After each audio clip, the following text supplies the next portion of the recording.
أعوذ بالله السميع العليم من الشيطان الرجيم بسم الله الرحمن الرحيم صلى الله على سيدنا محمد وعلى آله وصحبه ومن تبعهم بإحسان إلى يوم الدين. رضيت بالله ربا وبالإسلام دينا وبمحمد صلى الله عليه وسلم رسولا ونبيا. ربي أعوذ بك من همزات الشياطين وأعوذ بك رب أن يحضرون ولا حول ولا قوة إلا بالله العلي العظيم. Disclosure. The idea for doing this particular series was as a request of students who were inquisitive about the attributes of Allah as they appeared in the Quran. 99 attributes is what majority of the people agree upon as being attributes that human being knows. Allah Ta'ala has way more than that. Whatever we know of him, he has way more of. Excuse me. Therefore, his attributes are no different. Now, there is at least one attribute here which does not appear in the Quran, at least one that we wanted to cite. Another disclosure is that these names of Allah subhanahu wa ta'ala were recited back in the Quranic Revolution Declaration 2021, but it was not read in this particular format. What we're going to do is go over all of the names of Allah and say what their meaning are. The other side note is that the readings in the bottom is not something that we're going to do. In other words, we will give the meaning of the name, but we will not go into the smaller finer print as we see with the proper name of Allah, after which follows no word of the world can surround or describe the real meaning of the name of Allah. This name is a remedy for uncertainties and doubts about the faith in Allah.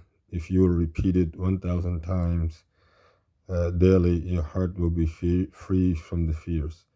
Your faith will be stronger, inshallah. Now, that's the part that we're not going to read, but here I am reading the entire. And there's a reason why I'm not going to go into that part. Of course, if anyone would like to do that on their own, that's fine. I'm not going to be able in any way, shape, or form to do other than what I've already committed to doing. So let's get going with the first name is Allah. The spelling is also something that we will do, inshallah. So it's spelled in Arabic, alif, lam, there's a shadda on top of the second lam, and then there's a ha. Remember everyone, qamariya, shamsiya is every word in Arabic. It has to be a qamariya word or a shamsiya word or neither. There are only three types of words in Arabic, qamariya, shamsiya, or neither. And knowing them and understanding how to read at their beginning, how to read at their end, in other words, how to connect the shamsiya word to the shamsiya word that's coming after it, or the shamsiya word and the qamariya word that's coming after it, as well as the prior word of that particular word, being able to connect the prior word, the actual word, Allah in this case, and then the next word consecutively. Now, we went to the extent of already saying that no word of the world can surround or describe the real meaning of the name Allah. So I think we answered that question. What does Allah mean? The real meaning of it, no one knows but Him, but Allah subhanahu wa ta'ala. The next attribute is Ar-Rahman. Ar-Rahman, this is a Shamsiya word. It is encompassing the meaning, the most compassionate. It is spelled Alif, Lam. This would be Alif Wasl, be Lam Wasl, be Ra Shadda, Ha, Mim Indi, Alif Saghira, that comes after the meme, and then the noon. So that's how it is actually spelled. And again, really important to note, Qamariya, Shamsiya, or neither. This is how the Arabic words are. The next attribute of Allah subhanahu wa ta'ala is Ar-Rahim. Ar-Rahim. It is spelled Alif Wasl Lam Wasl Ra Shadda Ha Mim Ya Ha Mim Ya. So they actually have it so very well, and this is what I tell everyone. Definitely, calligraphy fanciness. Now, there's an Alif Wasl, there's a Lam Wasl, there's a Ra Shadda, the Ha, the Ya, and then the Mim. But now it seems as if the Ya is at the end. It really throws even yours truly off. Ar-Rahim means the All Merciful. That's what this particular name of Allah subhanahu wa ta'ala means. The next attribute of Allah subhanahu wa ta'ala is Al-Maliku. Al-Maliku. It is spelled Alif Lam. This is going to be a Qamariya word. Lam would naturally have a sukun, mim, then have a fatha, lam kasra, and kaf dhamma. Kaf dhamma.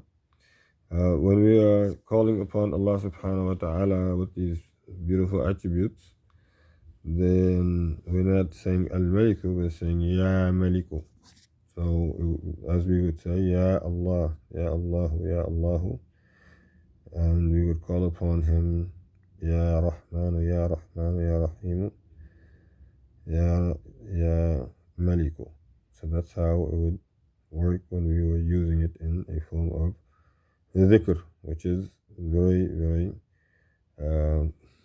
beneficial to do. And get intercession with Allah subhanahu wa ta'ala through his attributes is what he tells us to do. That is in Surah Al-Ma'idah. But this word would be a Qamariya word. The next attribute of Allah is Al-Quddusu. Al-Quddusu. They don't throw up everything so fancily. The two dots should really be where the Dhamma is after the Alif Wasil Lam. This is a Qamariya word. The Lam would have a Sukoon. Of course, they threw a Sukoon right next to the Lam, as it appears to be. Yeah, I can see why definitely someone would have to look at this in order to understand. And when you're calling on this beautiful attribute, or through this beautiful attribute, it would be Ya Quddusu, Ya Quddusu. The next attribute of Allah subhanahu wa ta'ala is As-Salamu. As-Salamu. This would be a Shamsiya word. It has an Alif Wasl, Lam Wasl, Sin, Shadda, Fatha, Lam, Alif, Fatha, and Mim, Dhamma. But the way it's thrown all over the place again for calligraphy purposes. One who knows the attribute of Allah would have to be able to identify that. Or we got transliteration, which is down at the bottom, and sometimes it's on the money and sometimes it is not. In any regard, when we're calling on this beautiful attribute of Allah, we would say Ya Salamu, Ya Salamu. The next attribute of Allah subhanahu wa ta'ala is Al-Mu'minu. Al-Mu'minu. Very important. Many students see this word in the Quran, and I can definitely identify how this would be able to help them understand an easy way to read the word when they see it in the Quran. And mind you that this word also comes without it being Qamariya or Shamsiya. This is something else very interesting about the makeup of the Arabic language. Al-Mu'minu is a Qamariya word. It has a Mim Dhamma, a Hamza with a Sukoon on top of it, Mim Kasra. And then the Nun Dhamma, and you have down at the bottom, Al-Mu'minu, the giver of peace and tranquility. The next attribute is Al-Mu'minu, Al-Muhayminu, Al-Muhayminu. This word is spelled alif, lam. This would be a qamariya word, so the lam would have a sukoon. Mim dhamma, ha fatha, ya sukoon, mim kasra, nun dhamma. It means he who watches over everything, every moment. Allah subhanahu wa ta'ala knows what is going on. Okay, this is Al-Azizu. Al-Azizu. This will be a qamariya word. You would have an alif wasl lam sukoon. This ayn, you will never see it in the text that the Usmani has. This would be a different text altogether, but this is how they have written the ayn, which is perfectly fine. Then they have a zal, two dots underneath one another, calligraphy purposes, but it's still there to do the same job, to stretch. Al-Aziz, then zal mansuk. Al-Azizu. Al-Azizu is the unconquerable. No one can conquer Allah subhanahu wa ta'ala. He is the mighty one. The next beautiful attribute of Allah subhanahu wa ta'ala is Al-Jabbar. Al-Jabbar. Allah subhanahu wa ta'ala is the compeller, the forceful compeller. When he compels one to do, they have to. It's spelled, is a qamariya word. It's spelled alif, wasl, lam, sukoon, jim fatha, ba shadda fatha. Then you have an alif and ra. Al-Jabbar. Next word is Al-Mutakabbiru. Al-Mutakabbiru. This would be a qamariya word. You would have an alif, wasl, lam, sukoon, mim dhamma, ta fatha, a kaf,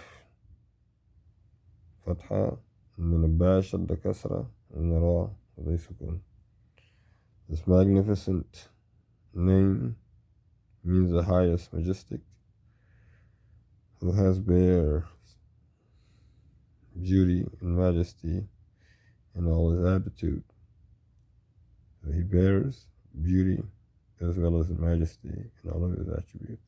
Or in this, that's what the meaning of this one is.